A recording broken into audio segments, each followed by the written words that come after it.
السلام عليكم ورحمه الله وبركاته. حبايب قلبي، ازيكم؟ يا رب تكونوا كلكم بالف خير وسلام ان شاء الله. احنا النهارده هنعمل مع بعضينا اكله كده جميله جدا. طبعا كلنا بنحب ننوع لاولادنا عشان خاطر فطار المغرب. فانا النهارده قلت هعمل ايه. طيب بصراحه الفتره اللي فاتت دي كلها زي ما انتم كلكم عارفين سفرتي كانت منوعه اشكال والوان، حاجات كل يوم مره اكله شعبيه، النهارده اكله منشفات، النهارده طبخت. فكل يوم كنت بحاول اعمل فكره جديده. فالنهارده صراحه مش عارفه اعمل ايه بالظبط، ففكرت كده عندي اكله اولادي بيحبوها جدا، عملتها كذا مره قبل كده، فصراحه كانوا بيحبوها جدا. فالنهارده قلت لازم اوريها لكم ونعملها ان شاء الله مع بعضينا. هوريكم الطريقه بتاعتي. النهارده حشو الفرخه محشيه بالبصل. زي ما انتم شايفين هنا انا معايا 3 بصلات، يعني بصي فرماهم كده ناعم، يعني مش خشنين. ومعايا معلقه ملح كبيره، ومعايا البهارات اللي انا عملتها قبل كده معاكم في القناه، اللي هم ال10 بهارات بتوعي. حاجه كده ما حصلش، طعمهم جميل جدا جدا، انا فعلا بوصيكي بيهم ان تعمليهم، صدقيني طعمهم رائع،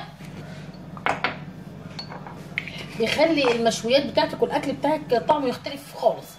فانا احط معلقه كده كبيره حلوه من البهار بتاعي، طعمه فظيع. كمان نص معلقه تاني، وهحط طبعا البهارات بتاعتي انا حاطه فيهم قبل كده في ال10 بهارات دي، فيهم طبعا فلفل اسمر. فانا حاطه يعني بصي ربع معلقه من الفلفل الاسمر كده، بس عشان خاطر ايه؟ يديني طعم طبعا افضل.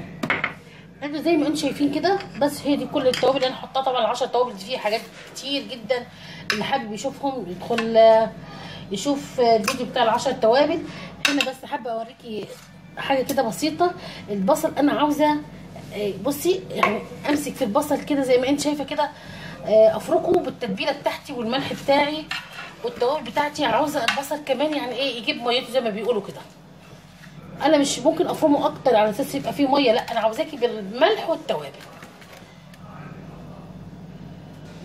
حبايبي زي ما انتم شايفين كده، انا الفراخ جايباها ومنضفاها ومخليها زي الفل زي ما انت شايفه كده، وعاملاها طبعا بالخل والليمون والملح ومخليها زي الفل. وقبل كده برضو انا عملت فيديو لازاله الزفره من الفراخ. بصي هنحشي البصله نص الفرخه. انا يعني بصي فتحها بالطول، عاوزه نص بالطول كده، وهاخد من تحت الجلد بتاع الصدر وهبدا افتحه كده. ممكن انا افتحه من الناحيه دي، لا انا عاوزه افتح من بره لجوه، على اساس من هنا انا هخليه ايه المنطقه اللي هي المسدوده. وهبدا افتح من الصدر، نقول بسم الله. بصي خليكي واخده بالك معايا كده، هبدا افتح الصدر وهعمل كده زي الجوب. بص ازاي انا كده فتحت الصدر خالص لجوه كده. كله ده انا هحشيه بالبصله بتاعتي اهي زي ما انت شايفه.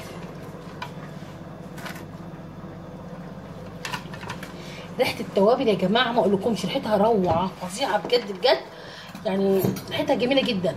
وكمان البصل ده لما تشوي الفرخه بيزبط كده وبيستوي، وريحه التوابل بصي يعني هتخلي النهارده الجيران بتوعك يقولوا ايه الحكايه، ام محمد وام احمد وام حسين النهارده بتعمل ايه بالظبط، هتحيري جيرانك.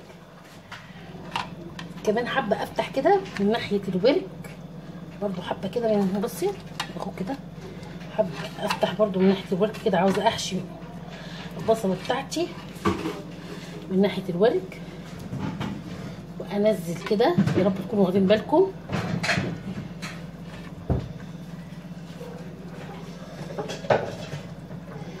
كده انا حشيت الفرخه بتاعتي كويس جدا. شايفه حبيبتي ازاي اهو كده الفرخه بتاعتك حشيها من هنا، شايفه الورك اهو كله ده بصل انا حشياه، والصدر اهو كده تمام. خلاص دي خدت كفايتها. هبدا اعمل النص التاني، بس طبعا عشان ما اطولش عليكم انا هقفل كده وهسيبها قد ساعه او 2 في التتبيله بتاعتها. وبعدين ان شاء الله هحطها في الصينيه للشوي، هدهنها ماده دهنيه الصينيه واحطها في الفرن، وهسيبها لحد ما اللحم بتاع الفراخ يستوي وكمان لونها يبقى يحمر كده ويبقى جميل جدا. وان شاء الله اكيد هرجع لك في الشكل النهائي، استنظري لي وهوريكي الشكل النهائي لاحلى فراخ. حبايب قلبي زي ما انتم شايفين الفراخ المشويه اللي انا شويتها حشيتها بصل، طالعه والله العظيم بجد بجد ريحتها رائعه، ريحتها روعه جدا جدا بجد. لو انت عندك فراخ وحابه تعمليها في عزومتك اعمليها بالطريقه دي. انا مسميها فراخ العزومات لانها دايما في عزومتي بتخلي كل اللي حوالينا بيقولوا ايه طعم الفراخ ده، طعمها جميل جدا جدا صدقيني. يعني بصي كده هتشهلك في عزومتك. والنهارده طبعا انا عامله مع الفراخ المشويه عامله صينيه بشاميل. زي ما انتم كلكم عارفين انا دايما بعمل البشاميل لان ولادي بيحبوها جدا جدا، يعني تقريبا بعملها مره او مرتين في الاسبوع من كتر ما ولادي بيحبوها. وعامله طبق ملوخيه جميل جدا زي ما انتم عارفين، طبعا احنا بنحب الملوخيه. اصدقائي والمتابعين لفرح عارفين ان انا بحب الملوخيه ودايما احطها في سفرتي. وفي حد كده عندي في البيت ما بياكلش الفراخ فانا عامله له لحمه محمره مع المكرونه والملوخيه وطبق الطرش طبعا الجميل. دي النهارده هتكون سفرتي ان شاء الله. انا خلاص دلوقتي ببدا احضر السفره بتاعتي بره، اطلع الاكل ان شاء الله. يا رب كده دايما سفرتكم مليئه بالاشكال والحاجات الجميله ودايما مبدعات حبايب قلبي في بيتكم. اسيبكم على خير، ما تنسوناش تدعمونا وتعملوا لايك للفيديو وتشتركوا اللي ما اشتركش في قناتنا قبل كده يشترك ويفعل الجرس. واسيبكم على خير، كل سنه وانتم طيبين يا حبايب قلبي.